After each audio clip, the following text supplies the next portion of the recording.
Pull the plug Friday. We're done wasting resources. Dr. Victor Halpern slammed the chart shut so hard the metal clipboard rang against the doorframe. He didn't look at the young man on the bed. Not once.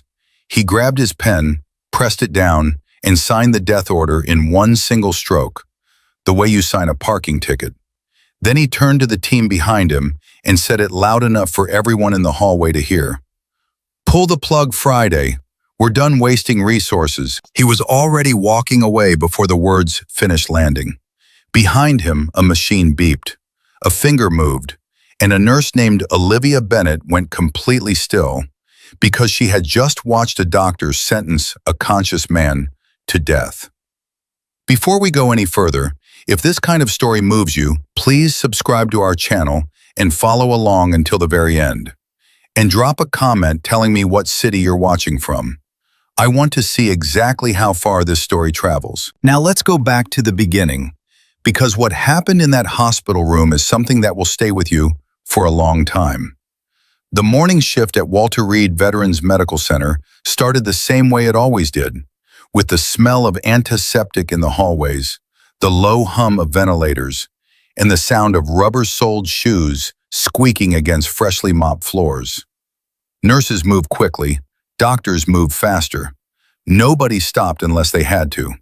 That was the rhythm of the place. DFF, clinical, relentless.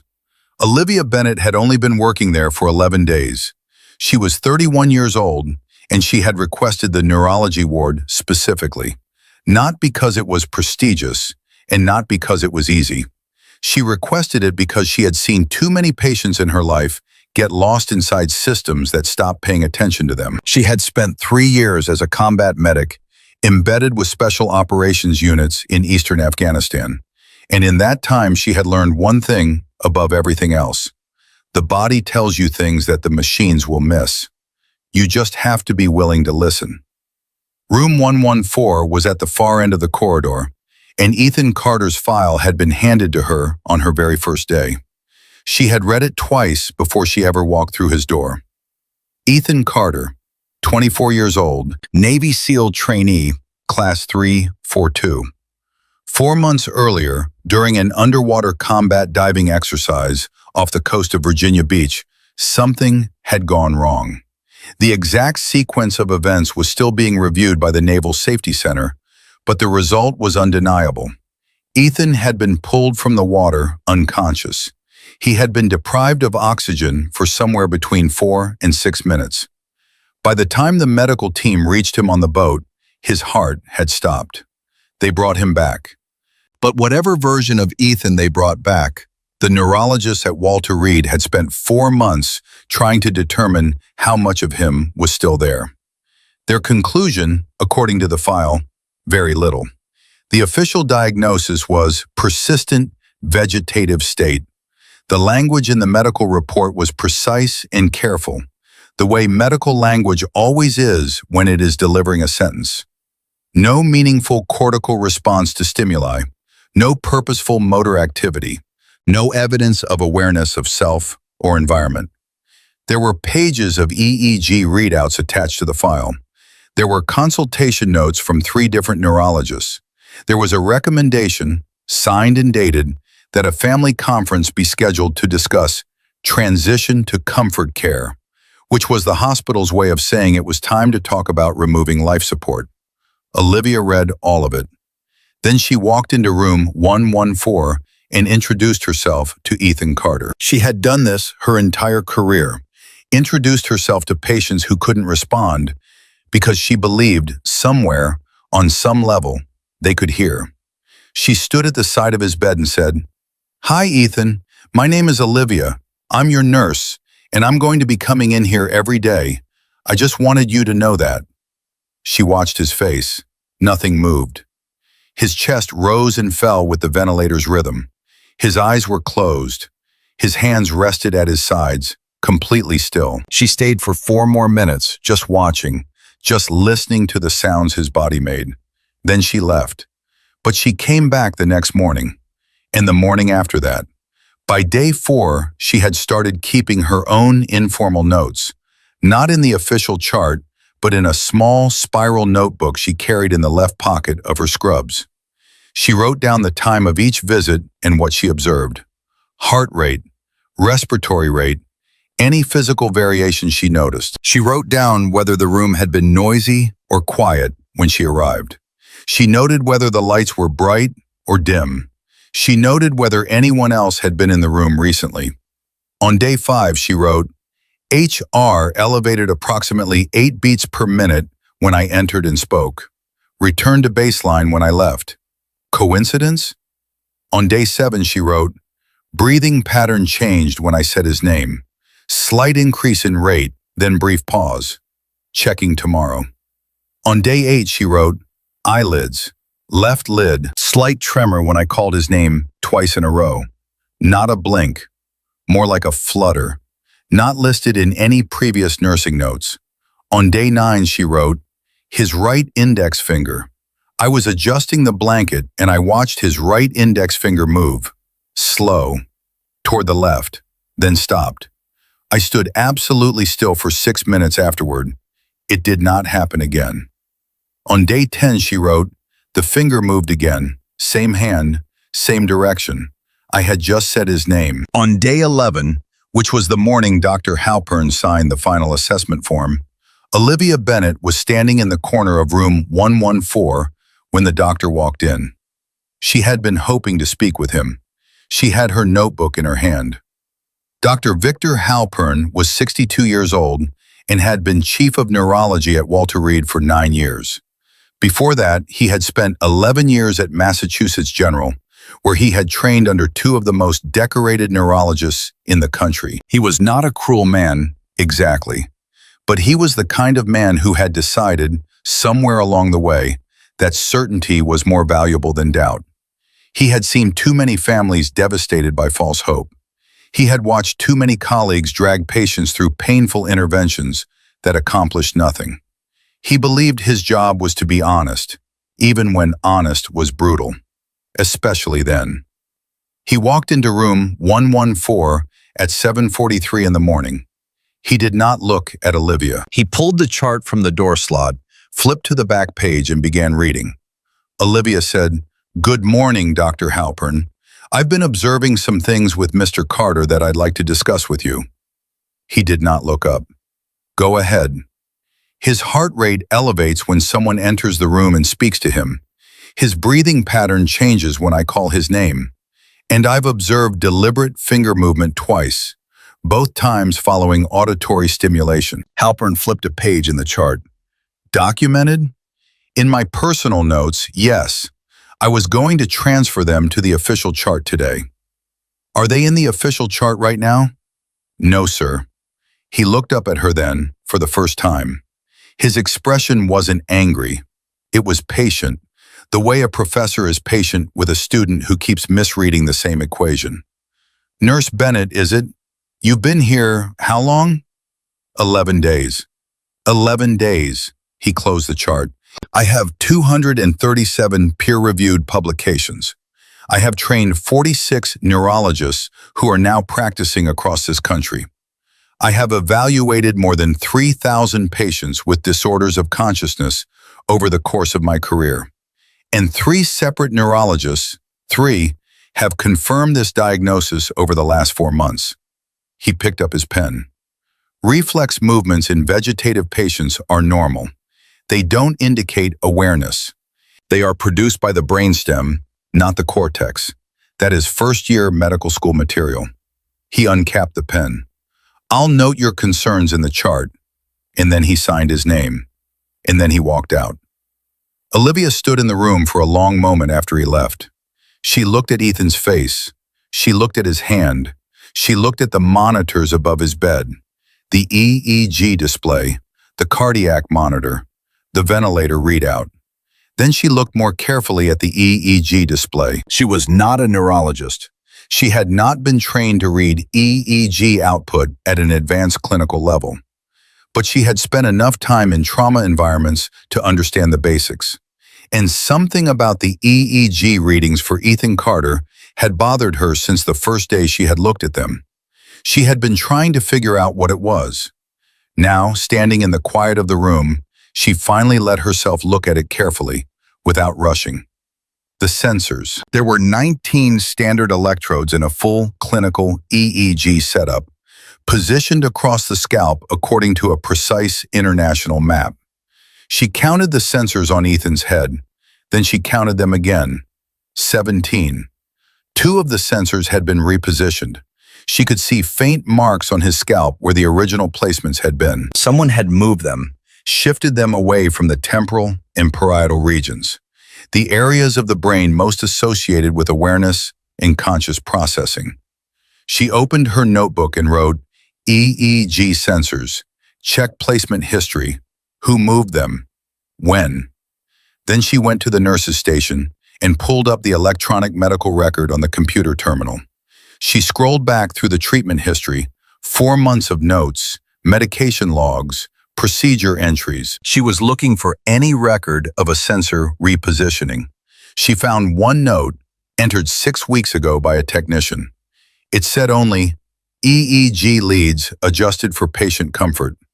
She sat back in her chair. Patient comfort. For a patient who, according to the official diagnosis, had no awareness of discomfort. She went back further in the medication log and stopped cold.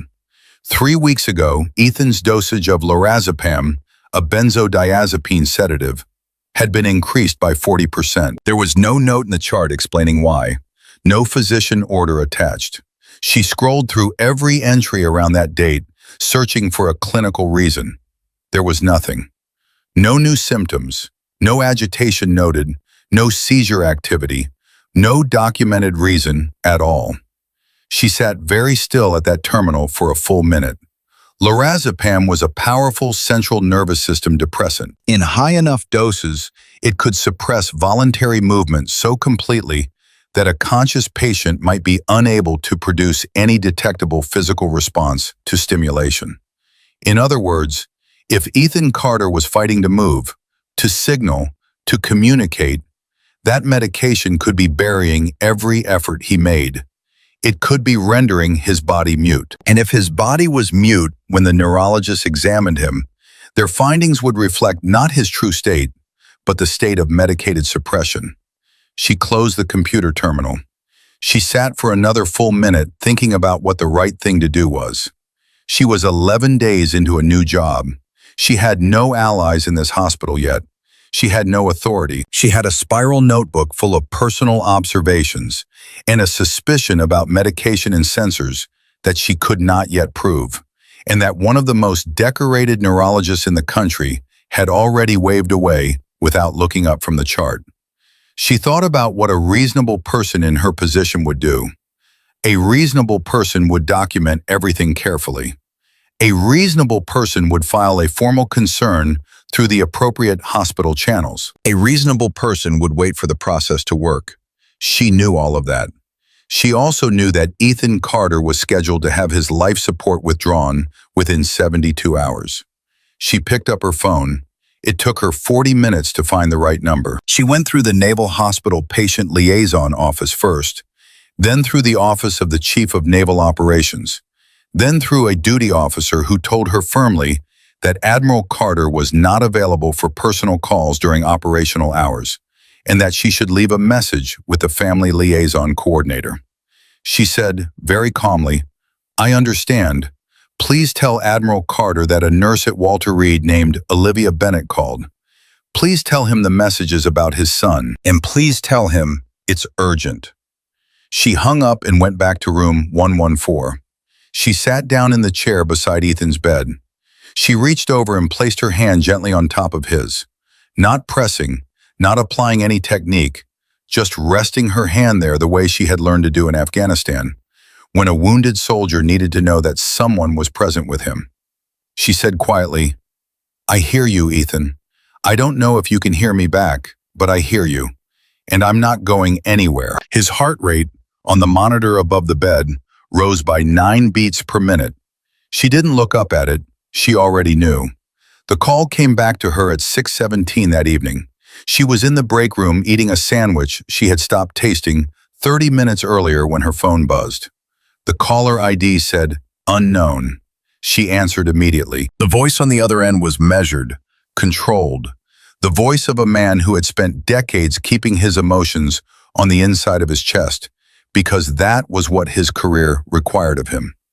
But underneath the control, she could hear something tight and terrified that he was trying very hard not to let out. "This is Admiral Robert Carter. I was told you called about my son." "Yes, sir," she said. She had rehearsed what she was going to say. She threw the rehearsal out. "Sir, I'm a nurse on the neurology ward at Walter Reed. I've been assigned to your son's care. I have to be honest with you. I don't have the authority to tell you what I'm about to tell you. I could lose my job over this call. But I believe your son's diagnosis may be wrong. And I believe you need to know that before it's too late to do anything about it." There was a silence on the line that lasted approximately 4 seconds. "Tell me everything," the Admiral said. She told him about the finger movement. She told him about the heart rate changes and the breathing patterns. She told him about the EEG sensors that had been moved away from the most diagnostically relevant regions of his son's scalp. She told him about the lorazepam increase, the 40% dosage jump with no documented clinical reason, timed precisely in the weeks before evaluations. She said it all plainly, without drama, the way she had learned to deliver information under pressure, with clarity, because clarity was what kept people alive. When she finished, there was another silence. "Are you telling me," Admiral Carter said slowly, "that my son might be conscious, that he might be aware, and that someone increased his sedation before they examined him? I'm telling you that the evidence I've observed raises serious questions about the accuracy of his diagnosis. I'm telling you that there are irregularities in his treatment record that I cannot explain. And I'm telling you that there is a technique, a method I learned from combat medics in a special operations environment that I believe could help us determine, right now, whether Ethan is still in there. But I can't use it without authorization. And I can't get authorization through normal channels in time." Another silence. "I'll be there at 0500 tomorrow," Admiral Carter said. The line went dead. Olivia sat in the break room for a long time after the call ended. She looked at her hands. They were steady. That surprised her slightly. She had just done something that could end her nursing career. She had gone around the entire chain of command, hospital administration, patient services, every layer of institutional protocol that was supposed to stand between a new nurse and a family member of a critical patient. She had called a 3-star admiral directly and told him the hospital might be making a catastrophic error in the management of his son's care. If she was wrong, if what she had observed turned out to be nothing more than reflex activity, if the EEG sensor positioning had a legitimate explanation she hadn't found yet, if the lorazepam increase had a clinical basis she had missed, then she had just devastated a grieving father with false hope, and she would be terminated, and she would deserve it. She thought about all of that, and then she thought about the finger, moving slowly, deliberately, toward the sound. She thought about the 9-beat heart rate increase when she placed her hand on top of his.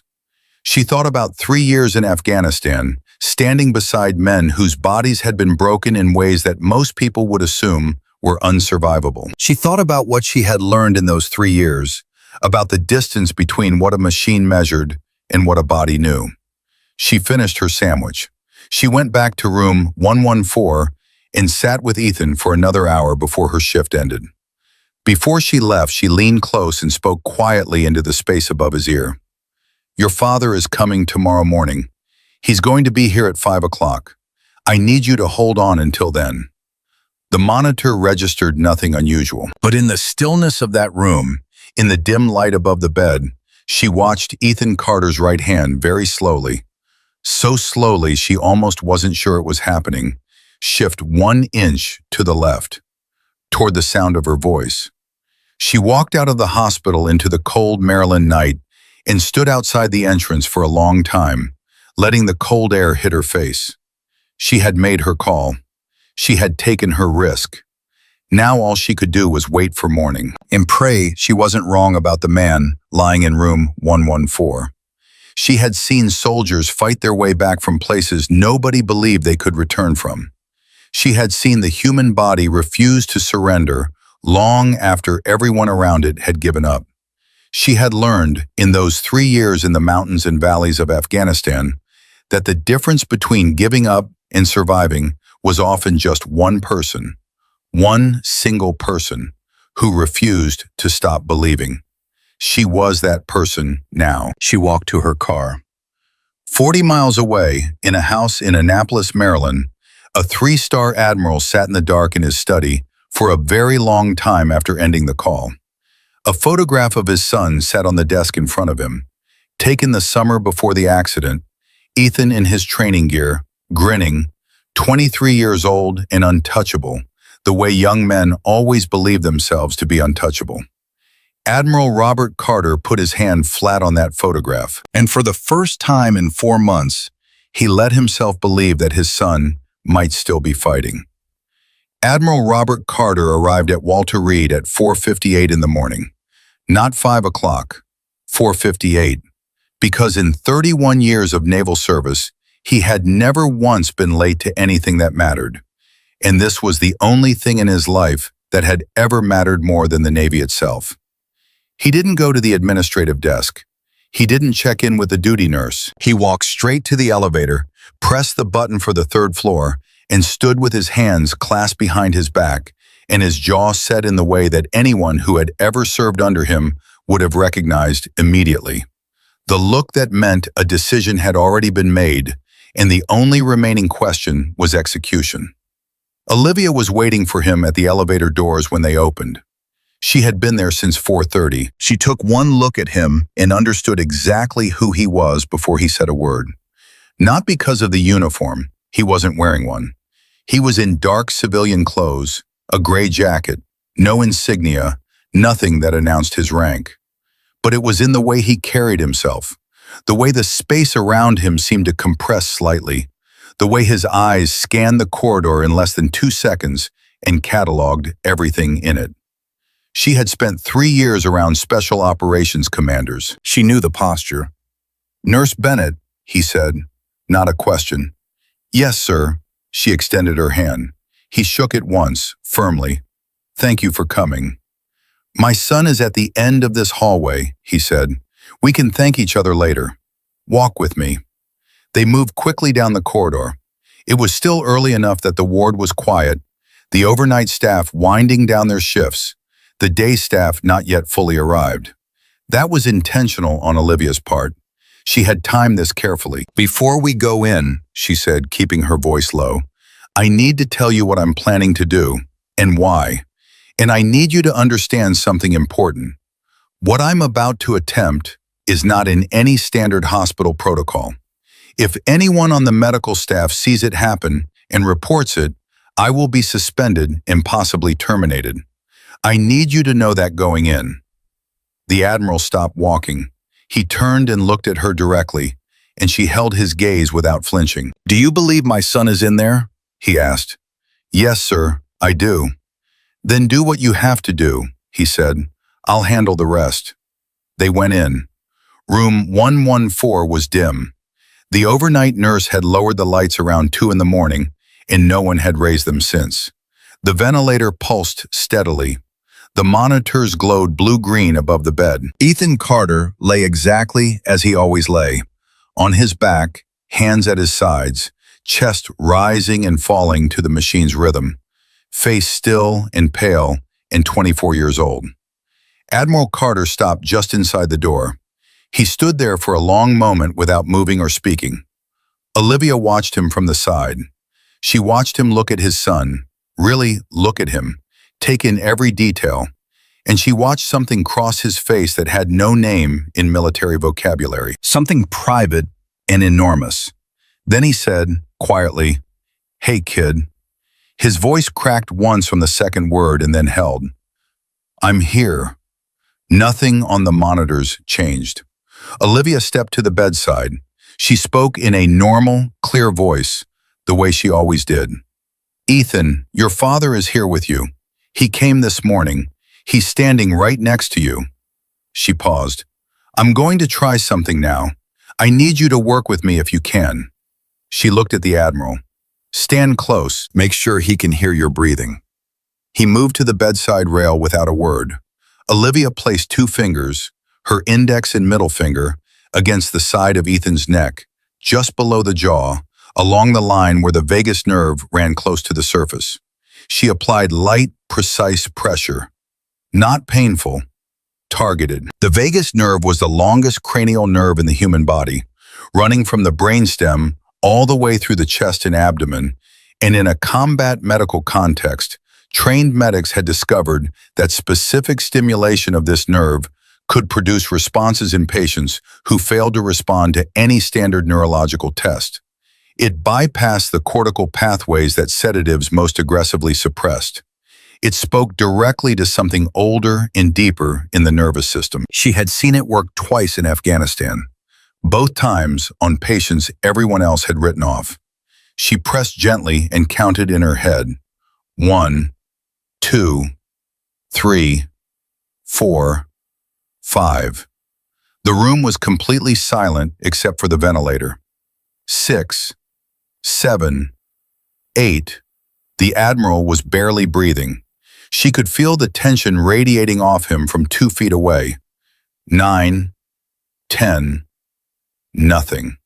She pressed slightly deeper, adjusted the angle by 3 degrees, held, and then Ethan Carter's right hand rose off the bed. Not a twitch, not a spasm. The entire hand lifted, slowly with effort, like something surfacing from deep water, and turned in the direction of his father's breathing. The fingers opened. Admiral Robert Carter made a sound that Olivia had never heard a human being make before, and hoped she would never have to hear again. It was not a cry. It was something that came from a place below crying, from somewhere a person only reaches after months of carrying a weight so heavy that when it shifts even slightly, the body doesn't know how to process it. He grabbed his son's hand with both of his, and Ethan squeezed back. Not hard, not a strong grip, but it was real, and it was deliberate, and it lasted for 4 full seconds before Ethan's strength gave out and his hand relaxed.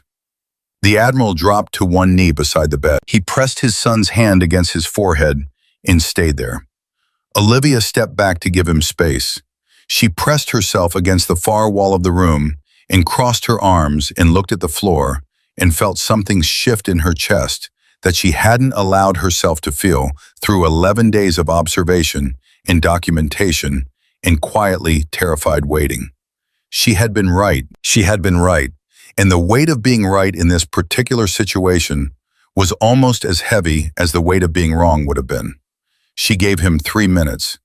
Then she said gently, "Sir, we need to move fast. The day shift starts in 40 minutes, and if Dr. Halpern comes in before we've—" "What do you need?" Admiral Carter was on his feet. His voice was completely steady again. Whatever had just crossed his face was back inside, sealed. But his eyes were different. Something had been relit in them. "I need an independent neurologist, someone outside this hospital, outside this chain of medical command. Someone with enough authority that the hospital cannot ignore their findings." "I have someone," he said immediately. "Dr. Laura Kensington, Johns Hopkins. She did a residency at Bethesda Naval. I've known her for 12 years. She's one of the best in the country. Can you reach her today?" "I can reach her in the next 20 minutes. "Then make the call," Olivia said, "but not from this room. And sir, one more thing. We need to document exactly what just happened, the response we got from Ethan. I need you to be willing to testify to it." The Admiral looked at her steadily. "Nurse Bennett, I have testified in front of the Senate Armed Services Committee. I think I can handle a hospital board." He walked out into the corridor to make the call. Olivia turned back to Ethan. His hand was resting on the blanket again. Still. The monitors showed his heart rate, elevated by 11 beats per minute above his baseline. She leaned in close and said quietly, "You did good. Stay with us. We're going to get you out of this." The heart rate held at 11 above baseline for the next 4 minutes before slowly dropping back. She documented every second of it. What happened next moved faster than she expected and slower than she needed. Dr. Halpern arrived at 7:51, 8 minutes earlier than his usual time. Olivia was at the nurse's station when she heard his voice down the corridor, and the sound of it sent her stomach into her throat. She had not yet had time to file any formal documentation of what had happened that morning. The only record was in her notebook and in the memory of a 3-star Admiral who was currently on the phone in a family consultation room at the far end of the hall. She walked toward Dr. Halpern before he could reach room 114. "Dr. Halpern," she said, "I need to speak with you." He glanced at her. His expression was not warm. "I have rounds in 4 minutes. This is about Ethan Carter. I have new observations to report, significant ones." He stopped. He turned to face her fully. "Nurse Bennett, I thought we settled this yesterday." "We did not settle it," she said. The steadiness of her own voice surprised her. "I observed a deliberate motor response this morning, purposeful movement in the right hand, directed toward auditory stimulus. I also need to discuss some irregularities I found in the medication log. Specifically, the lorazepam dosage increase from 3 weeks ago, which has no documented clinical justification." Halpern's face changed. It was subtle. Most people would have missed it. A tightening around the eyes, a slight pause before his next breath. He covered it quickly, replacing it with the patient, condescending expression he had used on her the day before. "Motor responses in vegetative patients." "I know what you're going to say," Olivia said. "Brainstem activity, reflexes. I've heard it, but I need you to explain to me, in writing, why a sedative was increased by 40% in a vegetative patient with no documented reason, timed 3 weeks before a final evaluation was scheduled." A full second of silence. "That is a clinical decision that was made by the attending physician." "Who is you?" Olivia said. His jaw tightened. "I want that explanation in the patient's chart," she said. "Documented, before the life support discussion goes any further." "You are a nurse who has been employed here for less than 2 weeks, he said. His voice had dropped half an octave. "And you are speaking to the chief of neurology. I would suggest very carefully considering the professional implications of what you're doing." "I have considered them," Olivia said. "I would suggest you consider the professional implications of sedating a potentially conscious patient before neurological evaluations." They stared at each other across the corridor. Then footsteps came from behind her, and she heard the voice of Admiral Carter saying calmly, "Dr. Halpern, we need to talk." Halpern looked past her and went very still. He recognized the Admiral, not from his civilian clothes, but from something in his bearing, the same thing Olivia had recognized, and from the fact that a flag officer visiting a patient ward at 8 in the morning in civilian clothes meant something very specific. This visit was unofficial, which meant it was also untrackable, which meant the Admiral was operating with deliberate deniability, which was a form of message all by itself. "Admiral Carter," Halpern said carefully, "I didn't realize you were here. We have a family consultation scheduled for—" "I was here at 5 this morning," the Admiral said, "and I would like you to explain to me why my son just gripped my hand." Another silence, longer this time. Halpern turned to Olivia.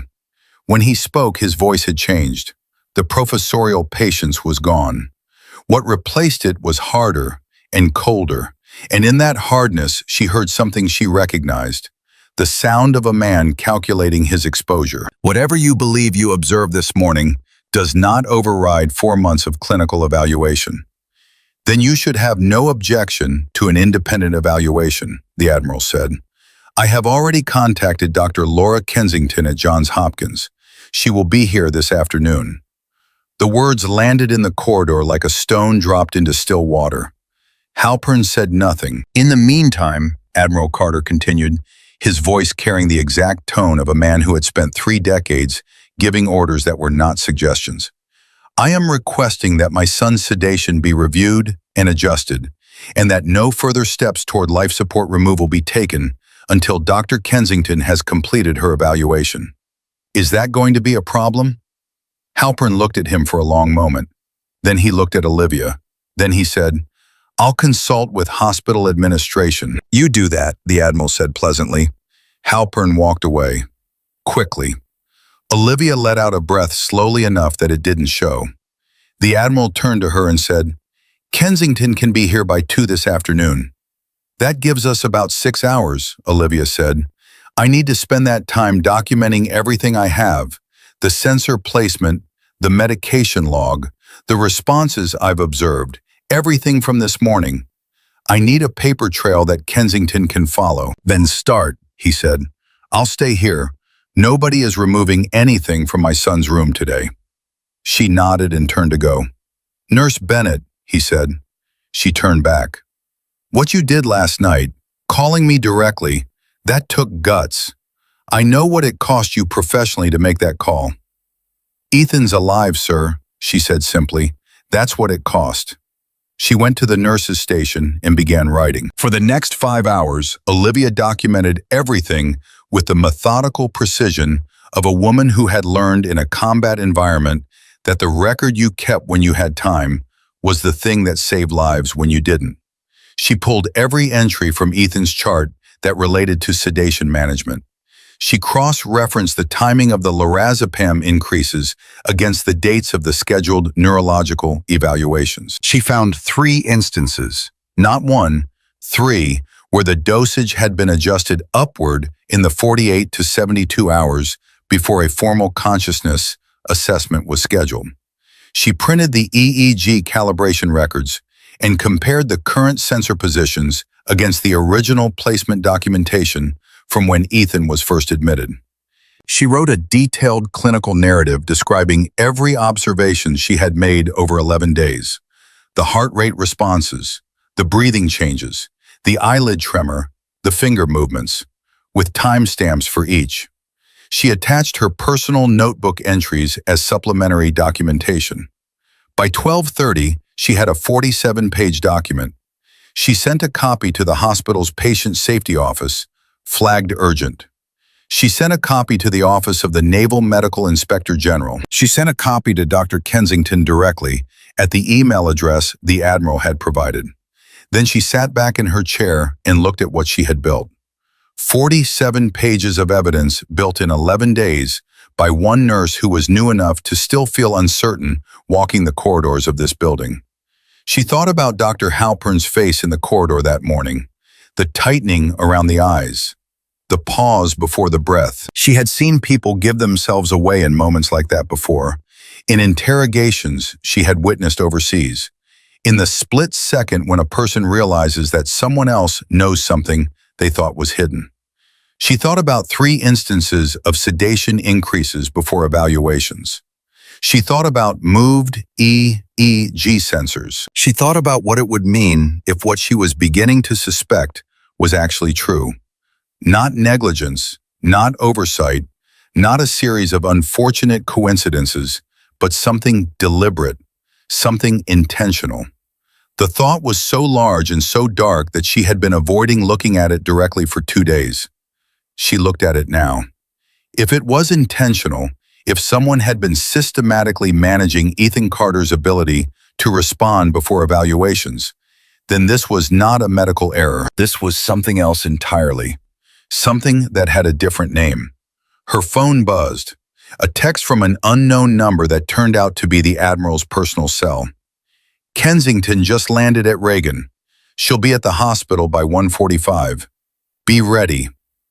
Olivia gathered her documents. She had 1 hour.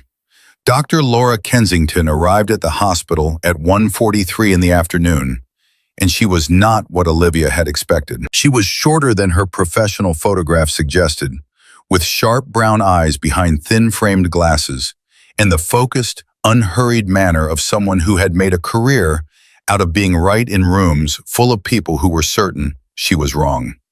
She shook Olivia's hand and said, I read what you sent me on the plane. Walk me through it in person. Start from the beginning. They walked and talked for 22 minutes before entering room 114. Kensington went through the chart herself, page by page without speaking. She examined the EEG sensor placements with her own hands, pressing gently at each electrode, checking calibration. She reviewed the medication log on the hospital's electronic system, and at the 3 entries where sedation had been increased before evaluations, she stopped and read them twice each. Her expression did not change, but her jaw set in a way that Olivia recognized. Then she stood at the bedside and looked at Ethan for a long moment. She looked at Olivia. "Show me the technique you used this morning."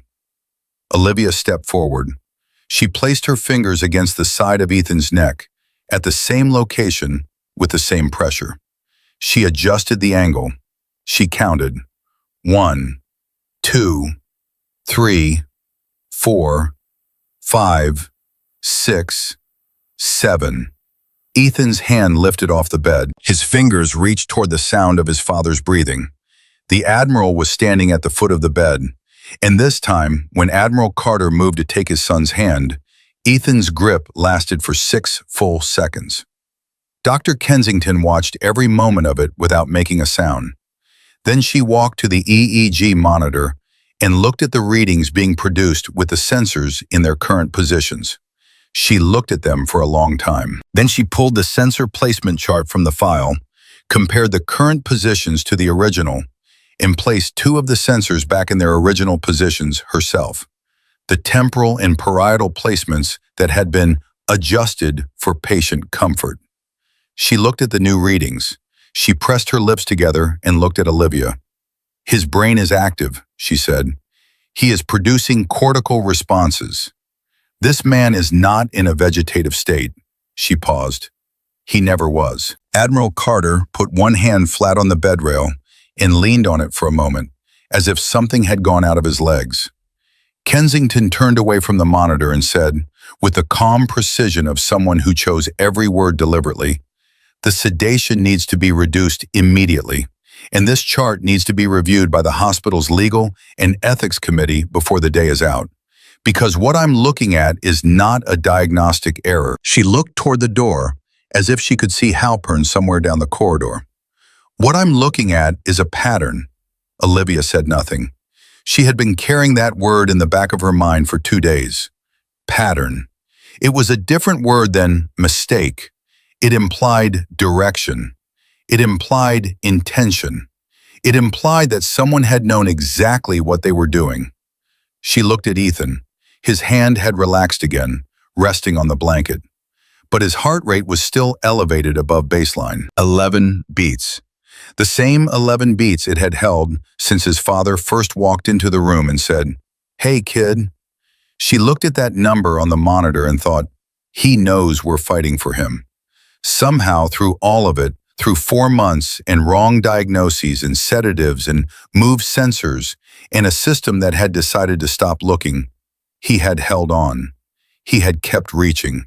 He had kept moving that finger toward the sound of a voice that told him someone was still there. She thought about what that required of a human being. To be trapped, conscious, unable to speak, unable to move enough to make anyone believe you, and to keep trying anyway.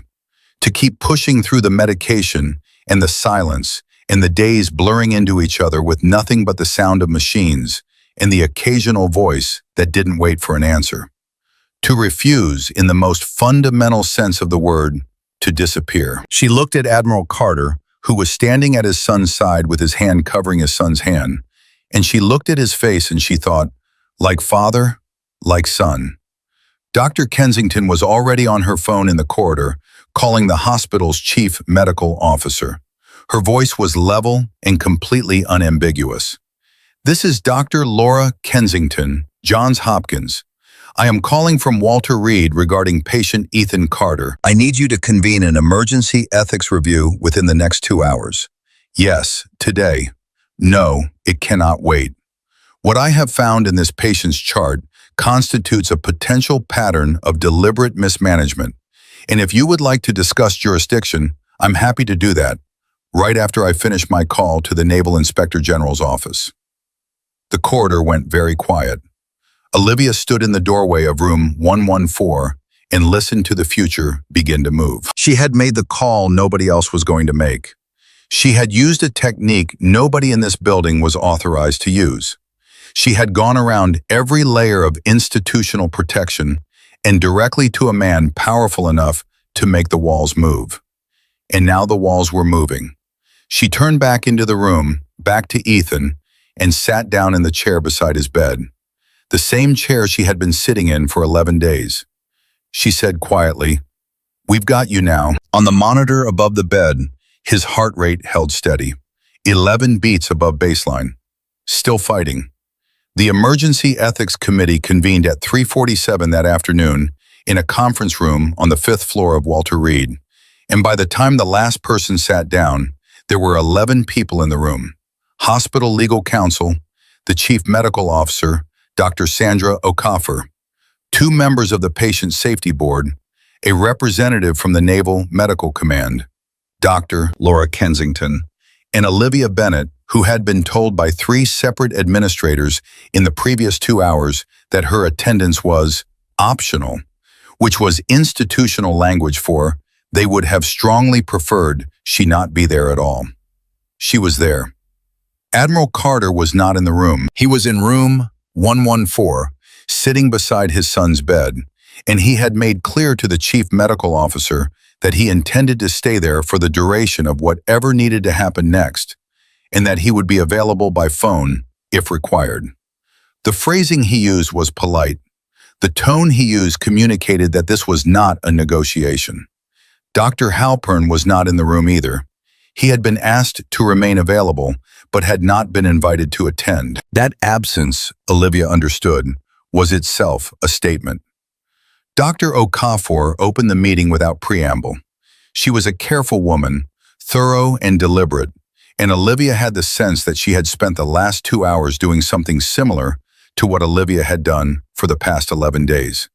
Looking at something she had initially explained away and being forced, slowly and reluctantly, to consider that the explanation didn't hold. Dr. Kensington, Okafor said, "Please summarize your findings for the committee." Kensington laid it out with surgical precision. She described Ethan's response to vagus nerve stimulation, the purposeful hand movement, the directed reach, the grip that lasted 6 seconds.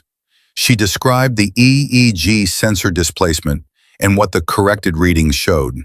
She described the cortical activity that the properly placed sensors revealed, activity that was incompatible with a diagnosis of persistent vegetative state. And then she described the medication pattern. 3 separate lorazepam increases, all in the 48 to 72 hours before scheduled consciousness evaluations. Each increase significant enough to substantially suppress voluntary motor activity. No documented clinical justification for any of them. She put the printed medication log on the table and let it sit there. The room was very quiet. Then the hospital's legal counsel, a man named Gerald Marsh, said carefully, "Dr. Kensington, is it possible these dosage adjustments reflect clinical judgment calls that simply weren't documented with a level of detail we'd prefer to see?" "No," Kensington said. Marsh blinked. "Could you elaborate?" "The timing is too precise," Kensington said. 3 times in a 4-month period, sedation was increased within 72 hours of a formal evaluation. The probability that this represents coincidental clinical judgment without documentation 3 times in sequence is not something I'm willing to assign to chance. She looked at Marsh steadily. "I've been doing this for 22 years. I know what coincidence looks like. This is not it." Olivia watched Gerald Marsh write something on his notepad. She watched him underline it. She watched his pen pause above the paper for a moment after he finished. Okafor said, "What is your clinical recommendation, Dr. Kensington?" "Immediate reduction of lorazepam to baseline levels. Full neurological reassessment within 48 hours once the sedative has cleared his system. Suspension of any life support transition planning pending the outcome of that reassessment." Kensington paused. and a formal investigation into the prescribing history. The Naval Medical Command representative, a captain named Torres, said, "What kind of investigation?" Kensington looked at him. "The kind that determines whether what happened to Ethan Carter was negligence or something with a different name." Another silence, longer this time. Olivia thought about that something with a different name. She had been thinking about it since the night before, since she had sat in the break room with a sandwich she couldn't taste and turned the medication timing over in her mind like a stone she kept finding heavier every time she picked it up. She had wanted to be wrong about it. She had told herself she was probably wrong about it. But sitting in this room now, watching 11 people stare at a printed medication log and say nothing, she understood that she was not wrong. That whatever she's circling, the people in this room were circling it too. And none of them wanted to be the first one to say the word. Dr. Okafor was the one who said it, finally, in the careful, qualified language of institutional medicine. "We will be requesting a full internal review of all prescribing decisions made in relation to this patient over the last 4 months. Pending that review, Dr. Halpern's clinical authority over this case is suspended, effective immediately." Gerald Marsh started to say something. Okafor looked at him once. He stopped. "Dr. Kensington will assume primary oversight of Ethan Carter's care until a permanent attending is assigned," Okafor continued. "Nurse Bennett." She turned to Olivia directly, for the first time since the meeting began.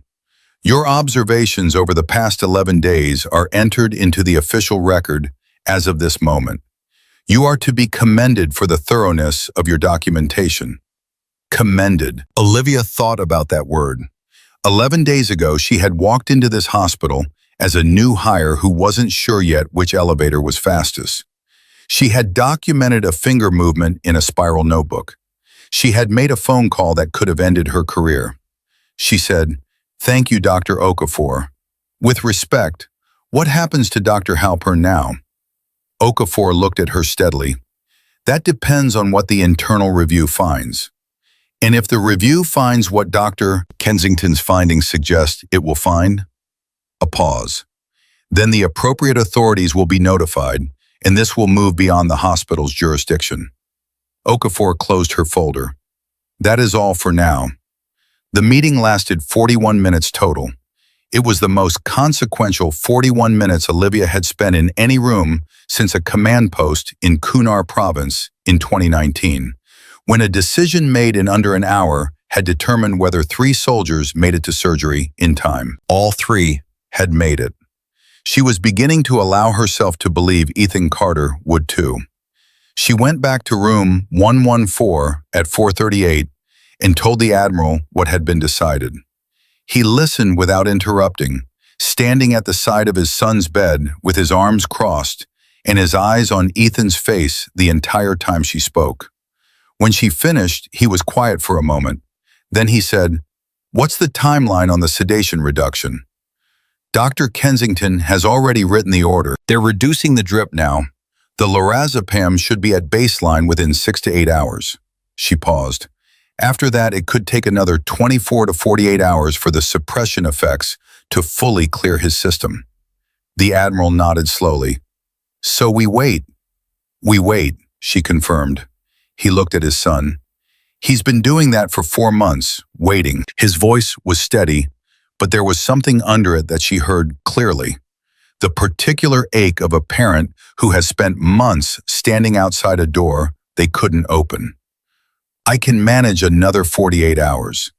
She pulled a chair to the side of the bed and sat down. Not because she had nothing else to do.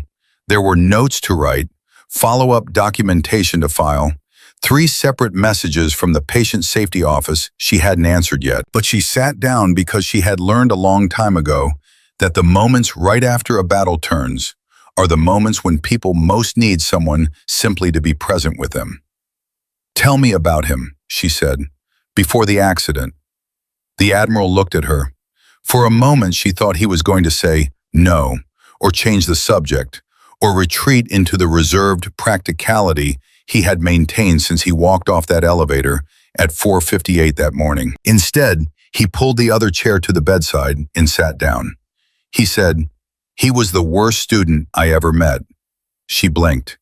Middle school, high school, grades were catastrophic. Teachers loved him. He was charming, funny, curious about everything that wasn't on the syllabus. But sitting still in a classroom for 6 hours a day? He shook his head. He used to tell me the chairs made him feel like he was sinking, like if he sat in one long enough, he'd disappear into it. He paused. The Navy fixed that, the moment he had something physical to fight against. Water, endurance, the kind of training that breaks most people in the first 2 weeks. He came alive, like he'd been waiting for something that matched his wiring. Olivia looked at Ethan. How far was he into SEAL training? 8 weeks from completion, the Admiral said, and then quietly, 8 weeks. She didn't say anything. She let that number sit in the room. After Admiral said, "He called me the night before the accident. We talked for about 20 minutes. He was exhausted. I could hear it in his voice. But he was happy in a way that's hard to describe. The kind of happy that comes from doing something so hard that it strips everything else away and you find out what you're actually made of." He paused. He said, "Dad, I finally understand why you stayed in for 30 years. The Admiral was quiet for a moment. That was the last conversation I had with him. Olivia pressed her lips together. She didn't trust herself to speak for a few seconds. Then she said, "You'll have another one." He looked at her. "He's still in there," she said, "and he knows you're here. His heart rate has been elevated since you walked into this room this morning, sir. 11 beats above baseline. That is not a coincidence." The Admiral looked at the monitor. He stared at it for a long time. Then, very quietly, he said, 11 beats. 11 beats, she confirmed. He turned back to his son and said nothing else for a while. But something in the set of his shoulders changed. Something that had been braced against a weight shifted very slightly, as if the weight itself had shifted first. It was 8:56 that evening when Dr. Halpern was found. Olivia was at the nurse's station completing her documentation when she heard the rapid footsteps coming from the direction of the administrative corridor. The kind of footsteps that meant something had happened. The specific rhythm of urgency that she had learned to recognize in trauma environments.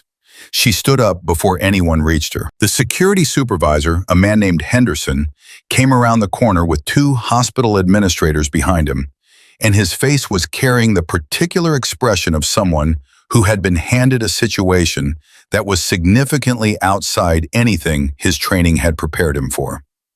"Nurse Bennett," he said, "Dr. Halpern just attempted to access Ethan Carter's electronic medical record from a terminal on the 2nd floor." She stared at him. "His access should have been suspended." "It was," Henderson said. "The system flagged the attempt and locked him out. But we reviewed the access log. He tried to log in 4 times in a 12-minute period starting about 20 minutes ago. And one of the administrators caught him physically attempting to access the medication storage room on the 3rd floor. The 3rd floor was where controlled substances were stored, where lorazepam was stored." She said, "Where is he now?" "Building security has him in the administrative suite. Hospital counsel is with him." She sat back down slowly. She thought about the tightening around his eyes in the corridor that morning, the pause before the breath, the calculations she had seen him do in real time when he realized the Admiral was behind her. She thought about a man who had spent 40 years building a reputation, a career, an identity built entirely on the certainty of his own judgment, and what that man might do when he understood that certainty was about to be dismantled in public, in writing, in a room with 11 witnesses. She picked up her phone and called the Admiral. He answered on the first ring. "Sir," she said, "something has happened. You need to hear this." She told him quickly and clearly. When she finished, there was a silence on the line. Then Admiral Carter said, in a tone she had never heard from him before, not the controlled grief, not the military composure, but something colder and more precise, the voice of a man shifting into a mode he had spent a career developing. Is my son's room secure? She was already on her feet. I'm going there now. She covered the distance to room 114 in 40 seconds. She pushed the door open and scanned the room. Ethan was in the bed. The monitors were reading normally. The medication drip was running exactly as Dr. Kensington had ordered it. Nothing had been touched. She stood inside the door and let out a slow breath. Her phone buzzed. A text from the Admiral. I've notified Naval Criminal Investigative Service. They will be on site within 2 hours. Don't let anyone touch that chart or that medication line. No one. I don't care what title they have. She typed back, understood. I'm in the room. I'm not leaving. She sat down in the chair beside the bed. She looked at the medication drip, and then at the monitors, and then at Ethan's face. Still, pale, young, 24 years old, and someone in this building had decided, apparently with deliberate intention, that 24 was going to be the end of his story. She felt something move through her that was not quite anger and not quite grief. Something more fundamental than either. Something that came from 3 years of watching young men and women fight for their lives in conditions that should have been unsurvivable. And understanding viscerally, at the level below thought, that life was not supposed to be disposed of casually. That it was not supposed to be weighed against resources and found wanting. That a 24-year-old who had given everything to serve his country was not a problem to be managed. She sat with that feeling for a while. Then she set it aside, the way she had learned to set things aside when there was still work to do. She looked at Ethan and said, NCIS is coming. You're going to have a lot of people in your corner very soon. His hand moved. Not much. A slow shift of the fingers. The same deliberate movement she had been documenting for 11 days. But this time she was close enough to see it clearly, and this time she knew what it meant.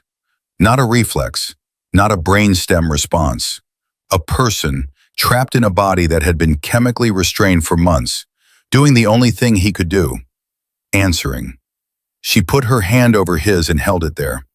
The NCIS agents arrived at 10:43 that night.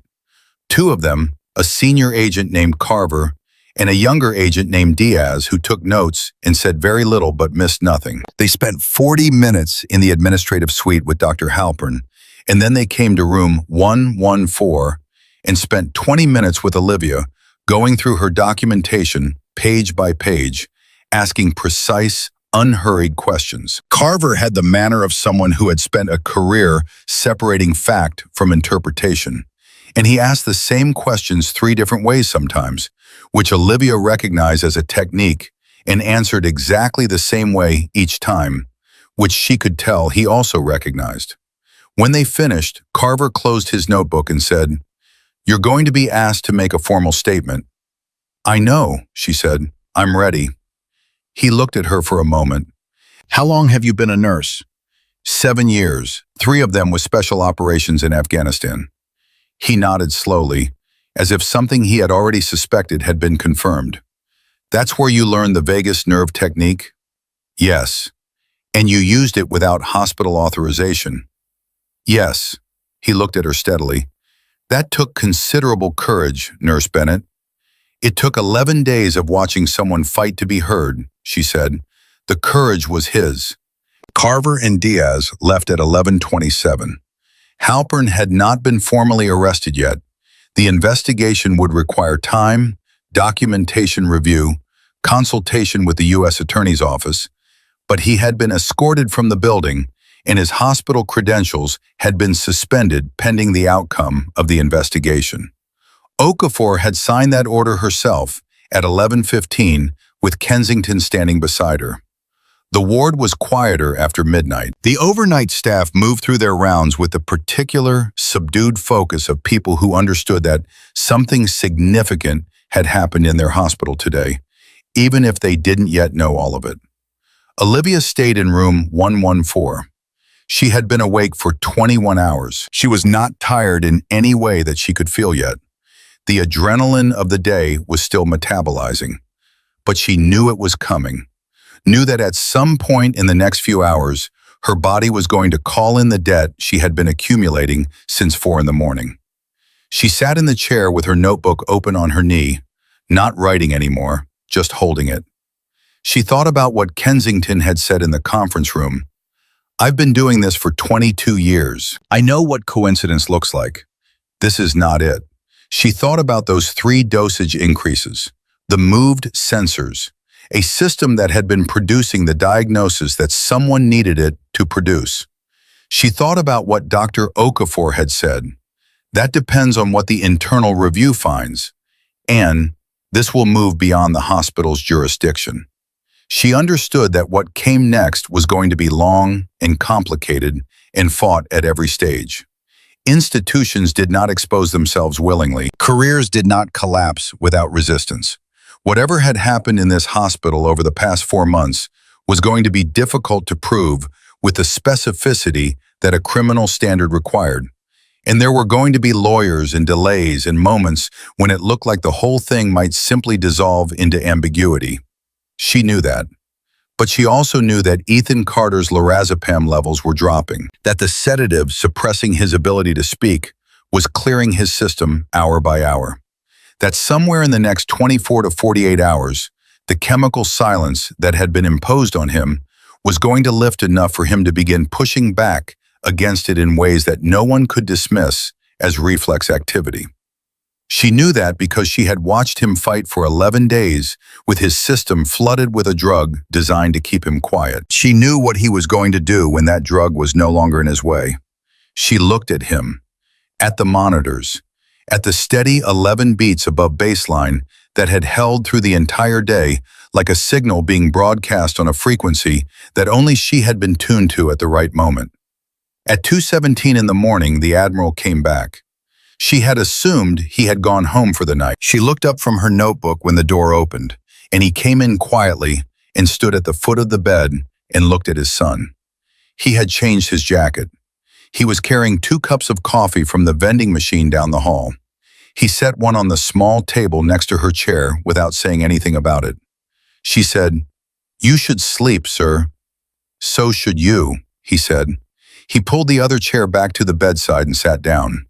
He wrapped both hands around his coffee cup. He looked at Ethan for a while without speaking.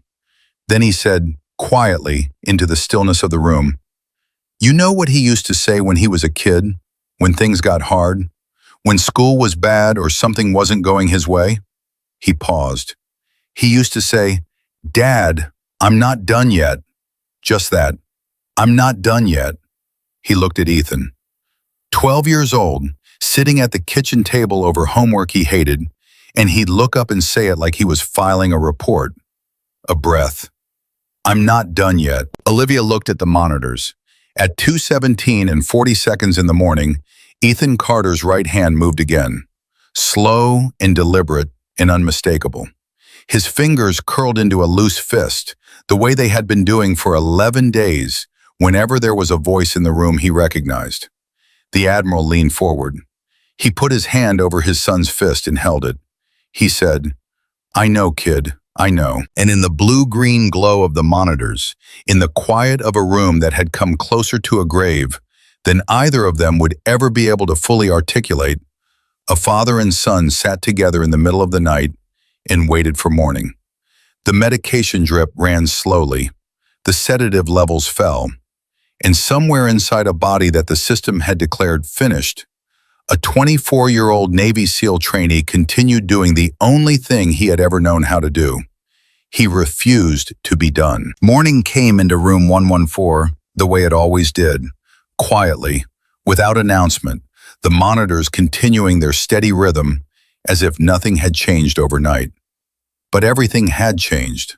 Olivia felt it the moment she opened her eyes in the chair, stiff-necked and dry-mouthed from a sleep she hadn't intended to take, and saw the early light and heard the different quality of the ward outside the door.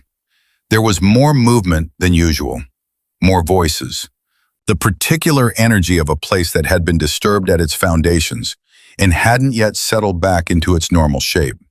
She checked her watch. 6:12. She had been asleep for roughly 4 hours. Admiral Carter was still in the chair across the bed from her, upright, awake, holding his coffee cup from the night before. He looked like a man who had not slept at all and had made peace with that decision somewhere around 3 in the morning. She looked immediately at the monitors. Ethan's heart rate was at baseline, which was different from what she was used to seeing. The 11-beat elevation had finally dropped overnight. For a half second, her stomach tightened. Then she looked at the ventilator readout, at the respiratory pattern, and understood. The baseline itself had changed. His resting heart rate had dropped 3 beats per minute below what it had been when she first took his case, which meant his autonomic nervous system was recalibrating, which meant the sedative suppression was beginning to lift. She sat up straighter. "How long has his rate been like that?" she asked. The Admiral looked at the monitor. "Changed about 90 minutes ago. I was going to wake you, but it seemed stable." "It is stable," she said. "It's better than stable.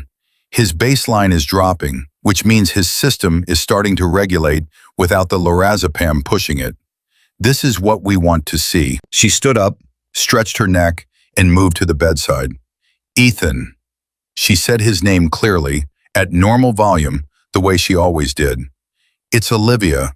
It's morning. Your father is here." She watched his face, his eyelids, his hands. For a long moment, nothing. Then, the left eyelid moved.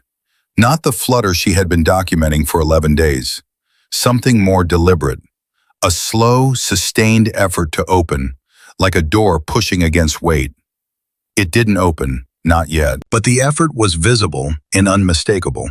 And when she looked up at the Admiral, he had both hands gripped around the bedrail, and his knuckles were white. She said, "That is new." He said, "I see it." She picked up her notebook and wrote the time. 6:14. Attempted voluntary eye-opening. Left lid. Sustained effort lasting approximately 3 seconds. Consistent with sedative clearance in emerging consciousness.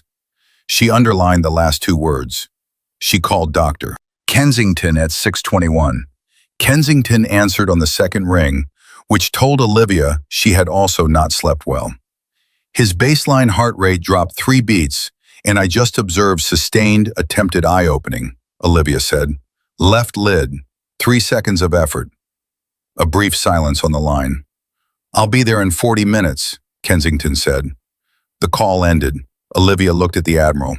"She's coming." He nodded. He looked at Ethan. Then he leaned forward and said in the direct, clear voice of a man who had spent his career giving his son 2 things: high expectations and absolute belief. "Ethan, I'm right here. You've been fighting for 4 months and I didn't know it. And I'm sorry for that. But I know it now. And I need you to keep going. You hear me? Keep going." The left eyelid moved again. Held for 2 seconds. Released. The Admiral exhaled to his nose.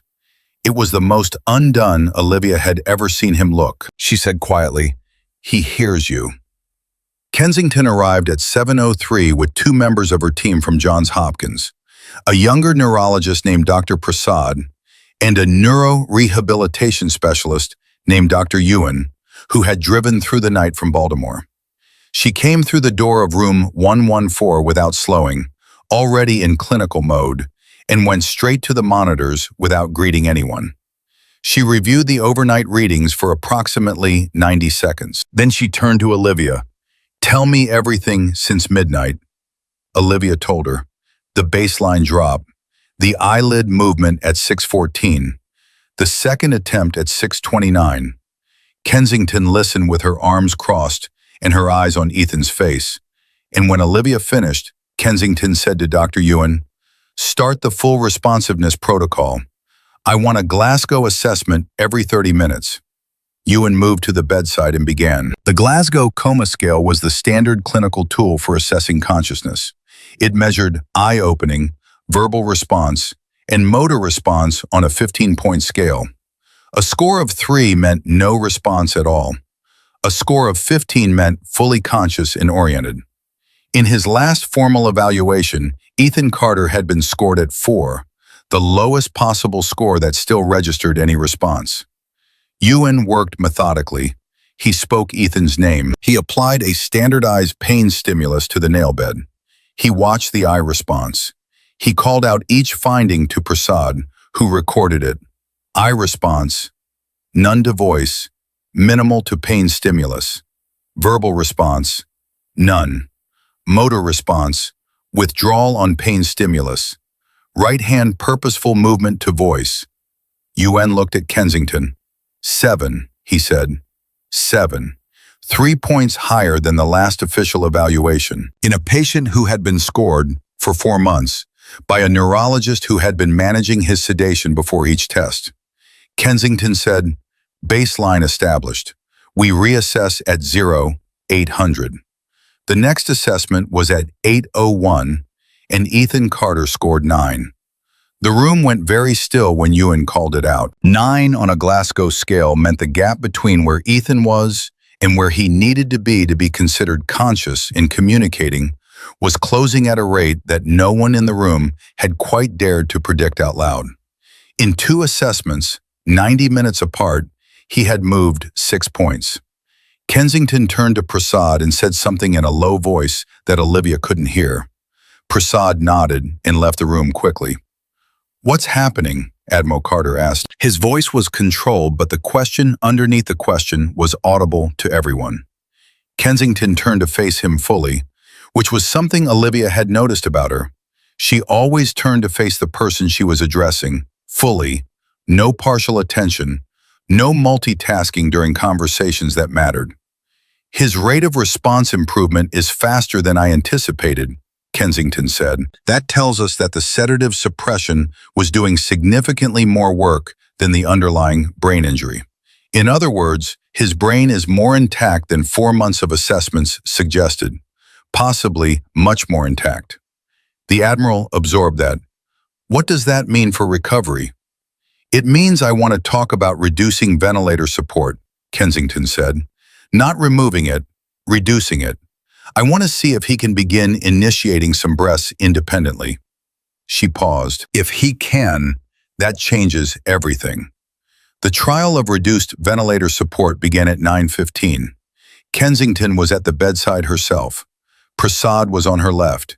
Ewan was monitoring the respiratory readings. Olivia stood at the foot of the bed with her notebook and tried to keep her own breathing even and slow. The ventilator rate was reduced by 30%. The room held its breath. Ethan Carter took a breath on his own. It was shallow. It was effortful. The monitor showed the strain of it in real time. But it was his, initiated by his own respiratory system, independent of the machine that had been breathing for him for 4 months. He took another. Kensington said very quietly, "There you are." Olivia pressed the back of her wrist against her mouth for a moment. She looked at the Admiral. He was standing at the bed rail with his hand over his son's hand, and his head bowed, and his shoulders very still, the way a person goes still when they are trying to hold something enormous inside themselves. At 9:47, Ethan Carter opened his eyes. Not fully, not clearly. The left eye more than the right, both unfocused, both struggling against the weight of 4 months of sedation and inactivity. But they opened. They pointed, imprecisely, with visible effort, toward the sound of his father's voice. Admiral Carter said, "Hey, kid." The same 2 words he had said when he first walked into room 114 at 5 in the morning the day before. Ethan's lips moved. No sound came out. The ventilator tube prevented speech. But the movement was there. The intention was there. Something that looked unmistakably like trying. Kensington was already making notes. She spoke without looking up. "We're going to need to discuss extubation," Olivia said. "How soon?" "If he maintains this trajectory, we could be looking at a trial extubation within 48 hours. For the next several hours, room 114 became the most closely monitored space in the hospital. Kensington's team ran assessments every 30 minutes with meticulous precision. Each assessment showed movement, not always dramatic movement, sometimes a half-point shift, sometimes a full point, but it was consistently upward, consistently in one direction, like a tide coming in that no one had believed existed. At 11:30, NCIS agent Carver came back. He knocked on the doorframe of room 114 before entering, which Olivia found unexpectedly courteous. She stepped out into the corridor to speak with him, leaving Kensington's team and the Admiral at the bedside. Carver said, "We need to talk about Dr. Halpern." She said, "What happened?" "He's retained legal counsel and is refusing to make any further statements. Standard procedure at this point." Carver paused.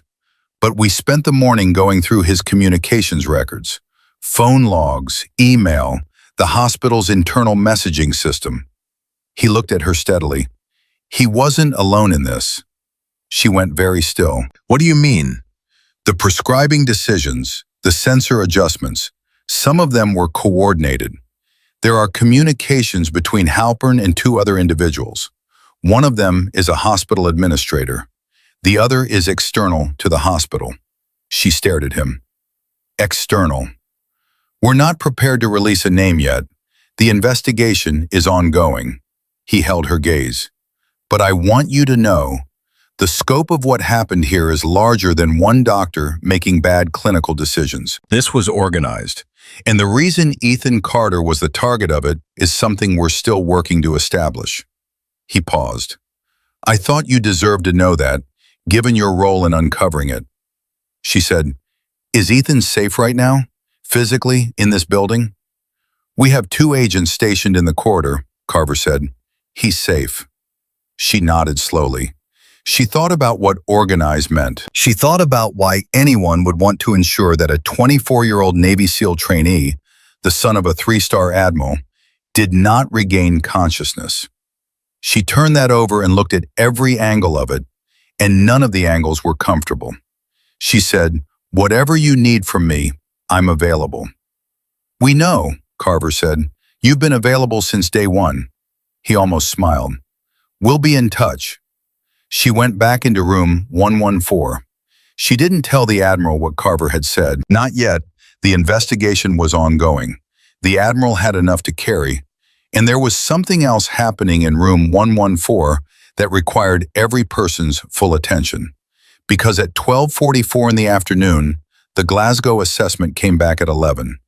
11 out of 15. UN called it out, and Kensington put down her pen, and Prasad stopped typing, and for exactly 3 seconds, the room held something that had no clinical name, just a collective human recognition that the distance between where they had been 48 hours ago and where they were right now was something that most people in their profession would spend entire careers and never witness. The Admiral said, 11. "What does 11 mean?" Kensington said, "It means your son is aware of where he is. It means he knows you're in the room. It means the brain that everyone told you was gone was never gone." She looked at the Admiral without any professional distance left in her expression. Just one person telling another person the truth as plainly as it could be told. "He's coming back, Admiral Carter. He's been trying to come back since the day he arrived here." The Admiral turned away from the room. He walked 2 steps toward the window and stood there with his back to everyone for about 30 seconds. Nobody said anything. Nobody moved. Olivia looked at her notebook and then looked at the ceiling and thought about 3 years in Afghanistan, about all the times she had stood at the edge of an outcome and not known which way it was going to fall. This was the other side of that. This was what the good ones felt like. She had almost forgotten. When the Admiral turned back around, his eyes were red, but his face was composed. He said, "What do we need to do next?" Kensington said, "We need to talk about extubation." They extubated Ethan Carter at 3:55 in the afternoon, 24 hours ahead of the earliest timeline Kensington had projected. He had been maintaining his own respiratory efforts so consistently, so strongly, that Kensington made the call 90 minutes before they had planned to. She stood at the head of the bed herself and walked through the procedure with her team. And Olivia stood against the wall because this was not her moment to be at the bedside. This was Kensington's work, and she respected the boundary precisely because she understood how important precision was at this stage. The tube came out. Ethan coughed. A long, raw, desperate cough that sounded like something surfacing from underwater. His face contorted with the effort of it. His hands gripped the bedrail. And then the coughing eased, and he was breathing on his own. Actually breathing, his own chest rising and falling at his own rhythm for the first time in 4 months. And the sound of it, that unassisted breath, filled the room like something that had been absent for so long. Its return made everything feel slightly different. Kensington said, "Ethan, can you hear me?" His eyes opened. Unfocused, exhausted, but open. "Can you squeeze my hand?" He squeezed. She said, "Good. You're doing very well. You're at Walter Reed. You've been here for a while. You're safe." She paused. "Your father is here." The Admiral moved to the bedside. He leaned close to his son's face and said, very quietly, "I'm here, Ethan. Right here." Ethan's lips moved. The first attempt produced no sound, just the shape of words, the mechanics of speech trying to restart after 4 months of silence. The second attempt produced a sound that was barely a whisper, cracked and raw, and barely recognizable as language. But it was language. Admiral Carter leaned closer. "What was that? Say it again." And Ethan Carter, 24 years old, 8 weeks from completing SEAL training, who had spent 4 months conscious and trapped and fighting with every resource left to him against a system designed to keep him silent, looked at his father and whispered, with every bit of strength he had left, "Not done yet." The Admiral's composure, which had survived 31 years of naval service and 48 of the most brutal hours of his life, broke completely. He pressed his forehead against his son's, and he wept. Not the restrained, controlled expression Olivia had seen from him before, but something total and unguarded. The release of 4 months of a grief so enormous, it had required every ounce of his training just to carry it. He didn't try to stop it. He didn't try to compose himself. He just held his son's hand and let it come. Kensington stepped back. Prasad and Ewan stepped back. Everyone in the room stepped back and let that moment belong entirely to the 2 people at the center of it. Olivia pressed herself against the wall and looked at her notebook and realized she had been gripping it so hard her fingers were white. She unclenched them deliberately. She breathed. She looked at the ceiling for a moment and thought, "This is why. This exact moment right here. This is why you make the call nobody else is going to make. This is why you don't stay quiet when you see a finger move." She did not cry. She had learned in Afghanistan to move the tears to somewhere they could wait until the work was done. She was not done yet either. At 4:32, Kensington came to stand beside her. They both looked at the bedside, the Admiral sitting there now, both of Ethan's hands in both of his. His son's eyes closed again, but his breathing steady and independent and real. Kensington said quietly, "I've been doing this for 22 years. I have never seen anything like what you did here." Olivia said, "I just watched carefully." "No," Kensington said. "You watched when no one else would. You documented when no one else thought it was worth documenting. You risked your career on the judgment of your own eyes when every authority in this building told you your eyes were wrong." She paused. "And you were right," Olivia said. "Will he make a full recovery?" "I won't use the word full," Kensington said carefully. "There will be rehabilitation. There will be time. His brain has been suppressed for 4 months, and before that it suffered a genuine hypoxic injury.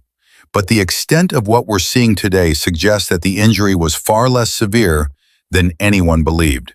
Because the injury we were measuring wasn't just the hypoxia. We were measuring the hypoxia plus 4 months of heavy sedation and the intentional muting of every signal his brain was trying to send." She paused. "When you take the sedation away, you find out what's actually there.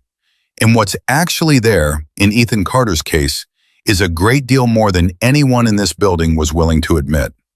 Olivia said, "He's going to be angry when he understands what happened." "Yes," Kensington agreed. "He is." "Good," Olivia said. She thought a SEAL was something to be angry about, was probably exactly the kind of patient who would fight hardest through rehabilitation. Good.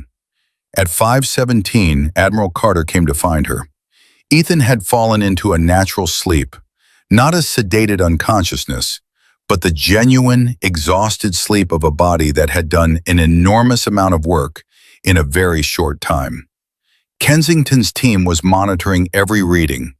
The NCIS agents were still in the corridor. The hospital, in the particular way that institutions have of absorbing seismic events and continuing to function around them, had moved into a kind of stunned normalcy.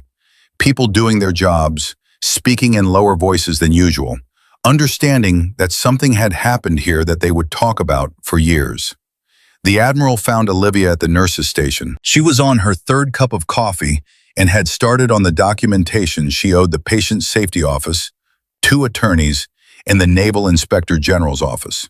He sat down in the chair across from her without being invited, which she took as a sign that the formality between them had shifted into something else over the past 2 days. He said, he spoke. I heard him, she said, not done yet. He said it the way you say something you are going to be hearing for the rest of your life. He said that to me when he was 12 years old. Over math homework. She looked at him. Sounds about right. He was quiet for a moment. Then he said, NCIS told me there are other people involved. Beyond Halpern. She met his eyes. Yes, sir. They told me that too. Do you know why? His voice was steady, but underneath the steadiness was the other question. The one that a father asks when he realizes his son was not simply the victim of medical negligence, but of something deliberate, something targeted, something that had a reason behind it, even if that reason was not yet visible. No, she said honestly, not yet. He looked at the surface of the desk for a moment. Someone wanted him gone, he said. My son. Someone decided he needed to disappear and found a doctor willing to make it look like medicine. He said it plainly, without drama, the way he said everything. But she heard what it cost him to say it. That's what we're dealing with. Yes, she said. That's what we're dealing with. He looked at her. Are you afraid? She thought about it honestly before answering. No, she said. I was afraid 11 days ago that I was wrong. That was the only thing that scared me in this whole situation. Being wrong. She paused. I wasn't wrong. He studied her face for a long moment. No, he said, you were not. He leaned forward slightly. I want you to know, whatever protection I can provide you through this investigation, you have it. Whatever resources I can bring to bear to make sure your career not only survives this, but is recognized for what you did, that is going to happen. I will make certain of it. She said, with respect, sir, I didn't do this for my career. I know that, he said. That's exactly why I'm going to make sure your career reflects it. She held his gaze and then nodded once. Thank you. He stood. He looked at her for a moment with an expression she recognized. She had seen it before, in Afghanistan, on the faces of commanders who had just watched someone under impossible conditions make the right call when everything was working against them. It was not admiration exactly. It was something more specific than that. Recognition. The recognition of one person by another who understands what the action actually cost. He said, my son is alive tonight because you refuse to be quiet. He paused. That is something I will carry for the rest of my life. He went back to room 114. Olivia sat at the nurse's station and looked at the blank document on the screen in front of her, the statement she owed the Inspector General's office, and thought about what the Admiral had just said. My son is alive tonight because you refuse to be quiet.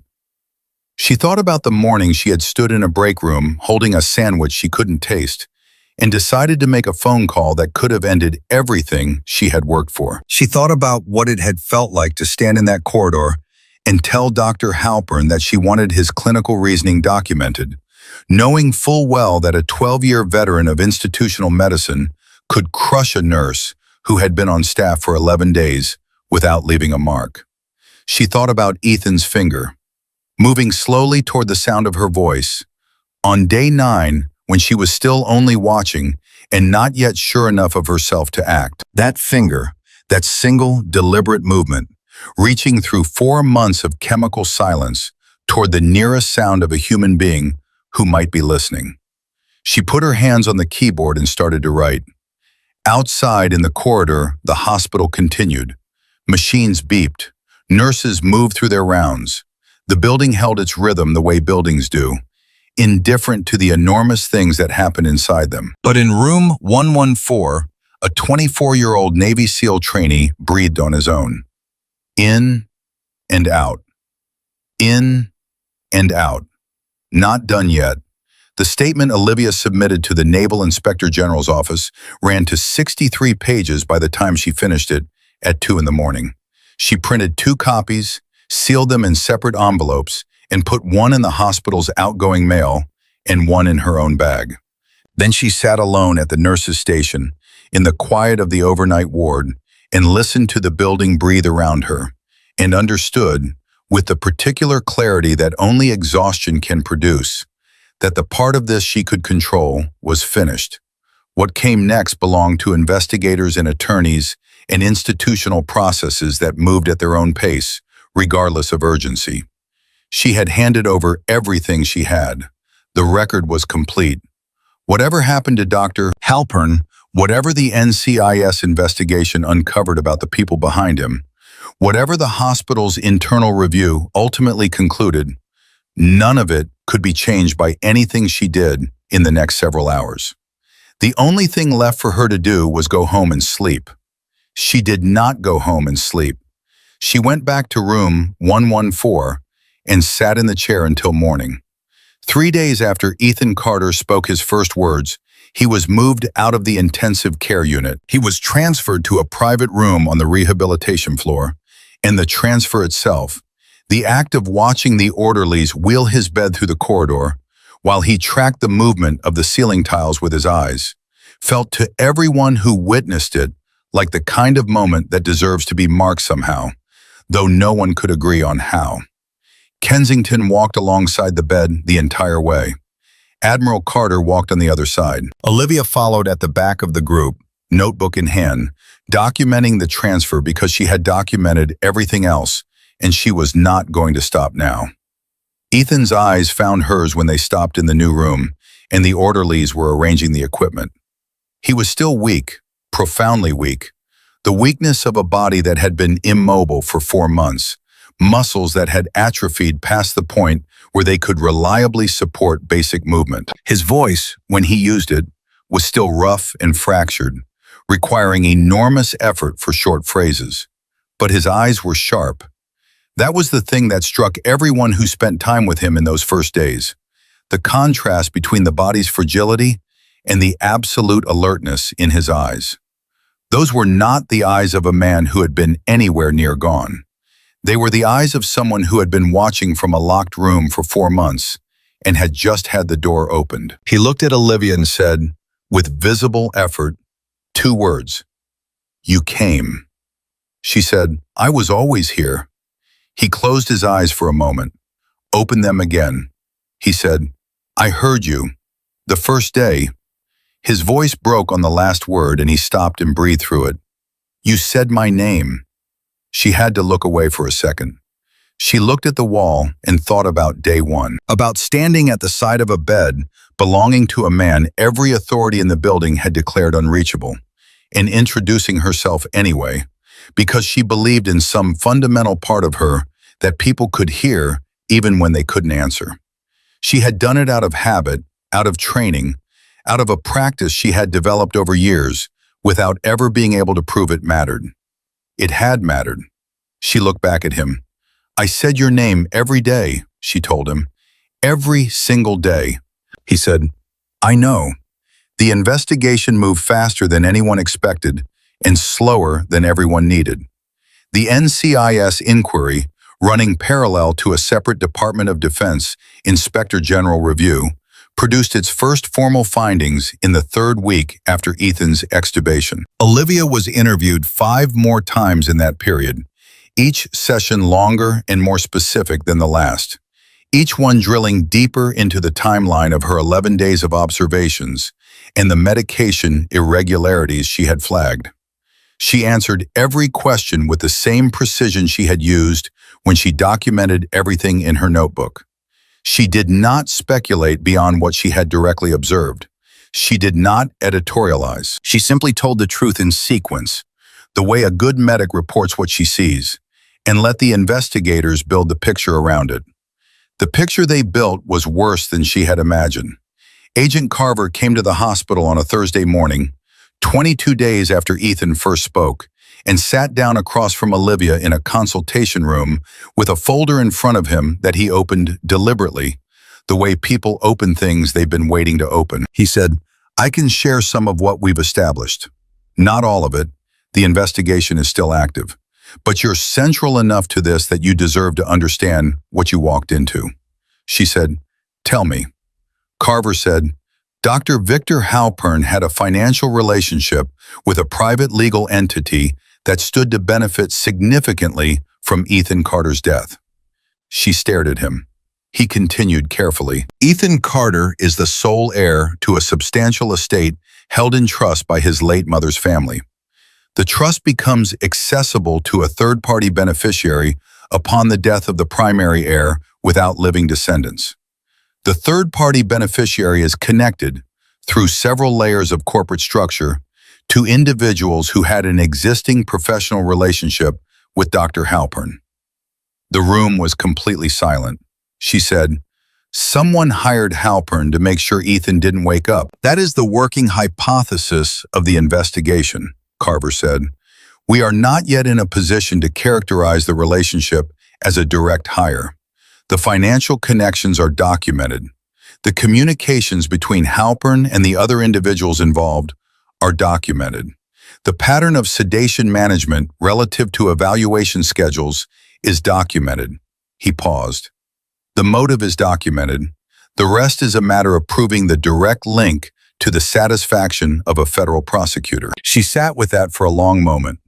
She thought about the morning she had stood in the corridor and told Halpern she wanted his clinical reasoning in writing. She thought about the way his eyes had tightened, just slightly, just for a moment, before he covered it. She thought about a young man lying in a bed in a room at the end of a hallway, fighting with the only weapons available to him, a finger that could barely move, a heart rate that climbed 9 beats when someone sat close enough to hold his hand, against a system that had been carefully constructed to ensure he never made it out. She said, "What happens to Halpern?" "Federal charges are expected within 60 days, Carver said. "The administrator with whom he was in communication has already entered a cooperation agreement with the U.S. attorney.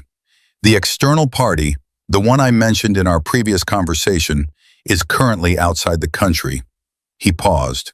"That is being addressed." She nodded slowly. She thought about justice, about what that word meant in practice, about the gap between what should happen and what ultimately could be proven in a courtroom. She thought about Ethan, 2 floors above her right now, working with a physical therapist on grip strength exercises, fighting to rebuild a body that had been kept chemically paralyzed for 4 months. She thought about the 8 weeks of SEAL training he still had ahead of him, that he talked about with Dr. Ewan during their sessions, with a quiet intensity that made it clear it was not a question of whether, but of when. She said, "He doesn't know yet." About the financial motive. "No," Carver said. "That's the family's decision to make, in terms of timing." "The Admiral knows?" "Yes, I briefed him yesterday." She thought about that. She thought about Admiral Carter sitting in the chair by his son's bed at 2 in the morning, holding a cup of cold vending machine coffee, saying someone decided he needed to disappear and found a doctor willing to make it look like medicine. He had already known, somewhere in the intuition of a man who had spent 3 decades in a world of strategic threats, that this wasn't random. He had just been waiting for confirmation of the shape of it. She said, "Thank you for telling me." Carver said, "Thank you for starting the chain that made it possible to find." The rehabilitation floor had a different quality than the intensive care ward, where the ICU moved with urgency, with the compressed energy of continuous crisis. The rehab floor moved with a different kind of intensity, the deliberate, repetitive, unglamorous work of rebuilding. It was harder to watch in some ways than the acute crisis had been. The crisis had a momentum of its own. Rehabilitation was pure will, applied slowly, against resistance, with progress measured in degrees so small they were almost invisible from day to day. Ethan Carter was not a patient person by nature, and the physical therapist assigned to him, a former Army combat medic named Garrett, had within the first 48 hours developed the specific manner of someone who had decided that the most effective way to manage Ethan's frustration was to let it fuel the work rather than fight it. He let Ethan push harder than the standard protocol recommended. He adjusted the schedule to match the pace Ethan's anger set. He told Admiral Carter privately on day 4, "Your son is either going to be the fastest recovery I've ever managed, or he's going to tear something critical. Possibly both." The Admiral had said, "That sounds about right." Olivia visited every day. Not as his nurse, she was still on the neurology ward, still working her regular shifts, still carrying the patient load that had not changed while the earthquake of Ethan's case reshaped everything around it. She visited on her lunch breaks and sometimes before her shift started in the morning, stopping in for 15 minutes to check on him, the way you check on someone you have watched fight their way back from the edge and cannot quite make yourself stop worrying about just because the immediate crisis is resolved. On her 8th visit to the rehab floor, she walked in to find Ethan sitting up on the edge of the bed, without the bed rail, without assistance, back straight, hands on his knees. It was not a dramatic posture. It was not performed for effect. It was simply what it looked like when a person decided it was time and did the thing, regardless of what the schedule said. Garrett was standing 4 feet away with his arms crossed and an expression that was half alarm and have something that looked very much like professional respect. He said to Olivia, "He's been like this for 20 minutes. I told him to wait for me to set up." He said, and I quote, "I've been waiting for 4 months." Ethan looked at Olivia. His voice was stronger than it had been a week ago. Each day brought more of it back, more resonance, more ease. "I stood up this morning," he said, "before Garrett got here. Held it for about 8 seconds before my legs went." She said, 8 seconds is 8 seconds more than yesterday. 12 tomorrow," he said. Not a hope, a statement. She sat down in the chair across from him. She looked at his face, really looked at it, the way she had been looking at it since day 1, with the same attention she had given every detail of his condition. What she saw was different now. His eyes were the same, that watchfulness, that absolute alertness that had never left even when everything else was suppressed. But around the eyes, in the set of his jaw, in something about the way he held himself, there was something new.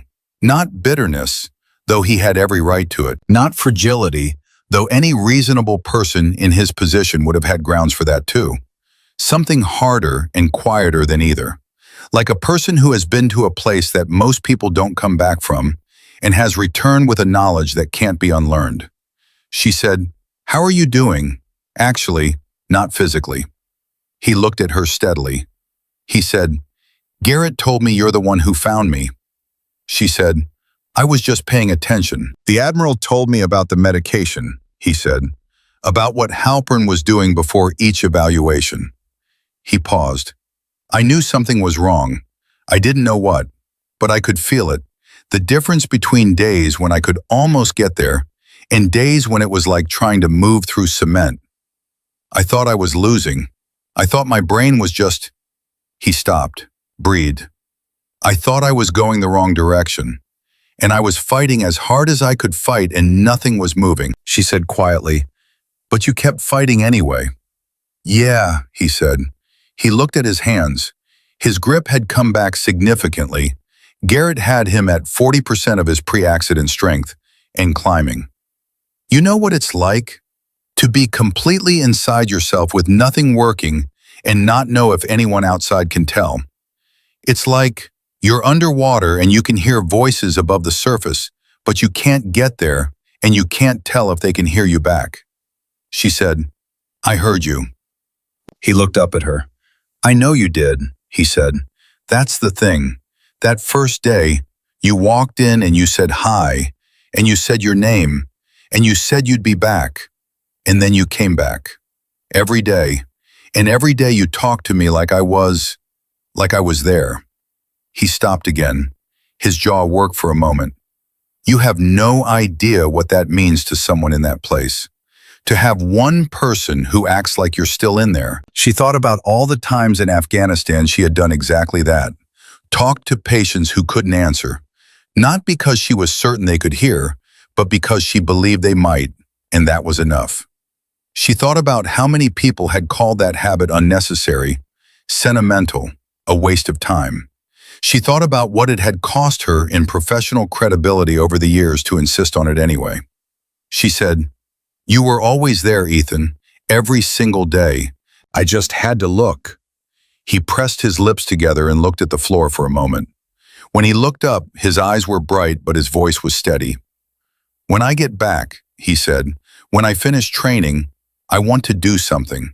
For patients like me, people who are in that place and nobody's looking for them." He paused. "There have to be more of them.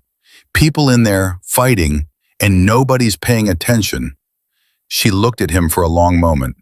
24 years old, 8 weeks from becoming a Navy SEAL, 4 months of conscious paralysis and chemical suppression in between. And what he was thinking about was other people in that same darkness. She thought, like father, like son, in the best possible way. She said, "I think that's exactly what you should do." The formal findings of the internal hospital review were released 6 weeks after Ethan's extubation, and they were, as Kensington had predicted in the conference room on that first afternoon, not a record of coincidental errors. The review found documented evidence of systematic sedation mismanagement designed to suppress patient responsiveness before evaluations. It found evidence of deliberate EEG sensor repositioning to minimize the readability of cortical activity. It found that Dr. Victor Halpern had engaged in a pattern of conduct that constituted, in the review board's language, a profound and deliberate betrayal of the foundational obligations of medical practice. His medical license was suspended pending the federal investigation. The hospital administrator who had cooperated with Halpern in the documentation manipulation was terminated and referred to law enforcement. The hospital's chief medical officer, Dr. Okafor, issued a public statement that was careful and measured, and clearly written with legal counsel standing over her shoulder, but which, between the lines, said everything that needed to be said about what had happened in room 114. The statement described Olivia Bennett by name. It described her 11 days of observations, her documentation, her identification of the medication irregularities. It used the word courage in a sentence that was not the kind of sentence hospital administrations typically write about nurses who have been on staff for less than 2 weeks. Olivia read the statement in the break room on a Tuesday afternoon between patients. She read it twice. Then she folded the printout and put it in her bag and went back to work. 2 weeks after the public statement, the hospital's board of directors voted to create a new position, Patient Advocacy Liaison for Disorders of Consciousness. A dedicated clinical role reporting directly to the chief medical officer with authority to flag and independently review any patient case where concerns about diagnostic accuracy or treatment management had been raised and dismissed through normal channels. They offered the position to Olivia Bennett. She asked for 48 hours to think about it. She spent those 48 hours in the way she spent most things that mattered, thinking carefully, asking direct questions, and listening to what the answers revealed underneath the words. She asked Kensington what the position would actually allow her to do versus what the title suggested. She asked the hospital's patient safety director how much independent authority the role genuinely carried. She asked Admiral Carter, who had been deeply involved in the board's deliberations, whether the position was designed to create real change or to contain the story of what had happened by making it look like action. The Admiral looked at her and said, "I made sure it has teeth, real authority, real reporting lines, real budget, not a title they hang on the wall so they can say they did something." He paused. "But whether it works depends entirely on the person in the role. Institutions don't change because of org charts. They change because of the person." She said, "That sounds like a yes." "This was designed for you, and you know it," he said. She took the position. On the morning she signed the paperwork, she went to Ethan's room first. He was out of bed, actually standing, fully upright, with Garrett spotting him from 2 feet away, but not touching, and working through a set of balance exercises that 3 weeks ago would have been completely beyond him. He had regained enough strength to stand unassisted for 45 seconds before his legs gave. Garrett had told her quietly the day before that at his current rate of progress, Ethan would be walking independently within the next 2 weeks. He saw her come in and said, from his standing position, "You look like you've made a decision." She said, "They offered me a new job." He raised his eyebrows. "Here?" "New patient advocacy role, disorders of consciousness." She paused. "I'm taking it." He looked at her for a moment, then he said, "You're going to find them, people like me." "That's the plan," she said. His 45 seconds were almost up. She could see the effort in his face, the legs beginning to shake microscopically with the load of holding him. He didn't sit down. He stood for another 5 seconds past the point where Garrett raised his hands to catch him, and then he sat, deliberately, under control, and looked at her with that absolute watchfulness that had never left his eyes. He said, "Good." Ethan Carter was discharged from Walter Reed's rehabilitation unit 9 weeks after extubation. He walked out of the building on his own 2 legs, with Admiral Carter on his left and Garrett on his right, and Kensington standing at the entrance with her arms crossed, and an expression that, for the first time since Olivia had met her, had nothing clinical in it at all. Olivia stood at the entrance too. She had a 12-hour shift starting in 40 minutes and 3 new patients to review, and the first formal procedures of her new role to begin that afternoon. She would not have missed this for any of it. Ethan stopped in front of her. He looked different in real clothes, standing at full height, moving under his own power. Still thinner than he should have been.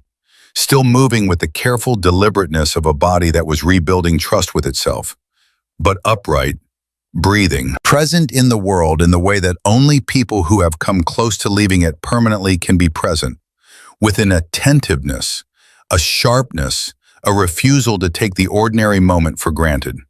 He said, "I'm coming back." She said, "I know." "Not just to finish training," he said. "I'm coming back here to help build what you're building." He looked at her steadily.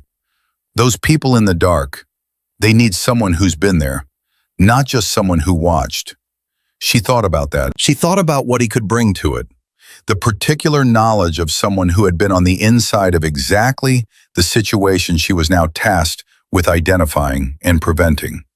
The testimony of a body that had fought against invisibility with nothing but the strength of its own refusal to stop.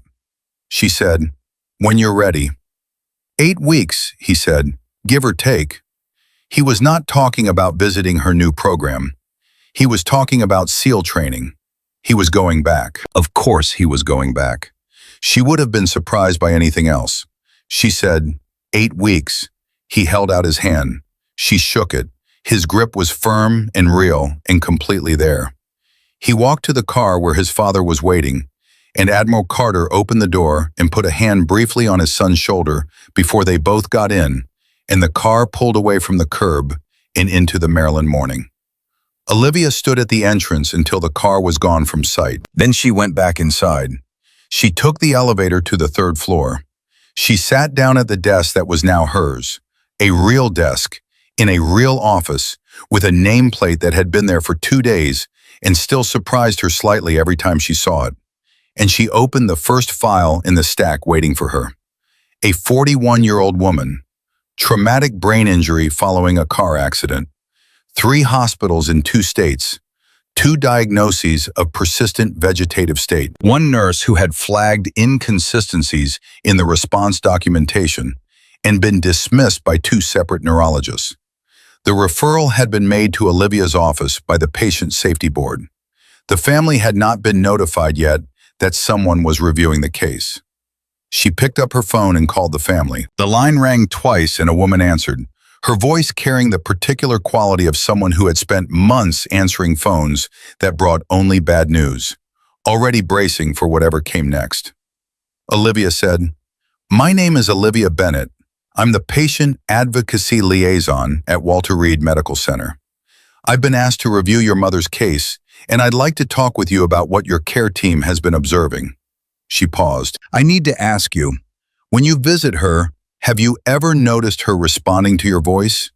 Even something small, even something that seems like it might not mean anything." A silence on the line. Then the woman said, "Her hand. She moves her hand sometimes when I talk to her. The doctors say it's just a reflex, but it doesn't feel like a reflex to me." Olivia opened her notebook. She picked up her pen. "Tell me everything," she said. "Some people change the world from positions of power, with authority and resources and the institutional weight of rank behind them. And some people change it standing in the corner of a room that everyone else has already written off, watching a finger move, refusing to let that be the last word.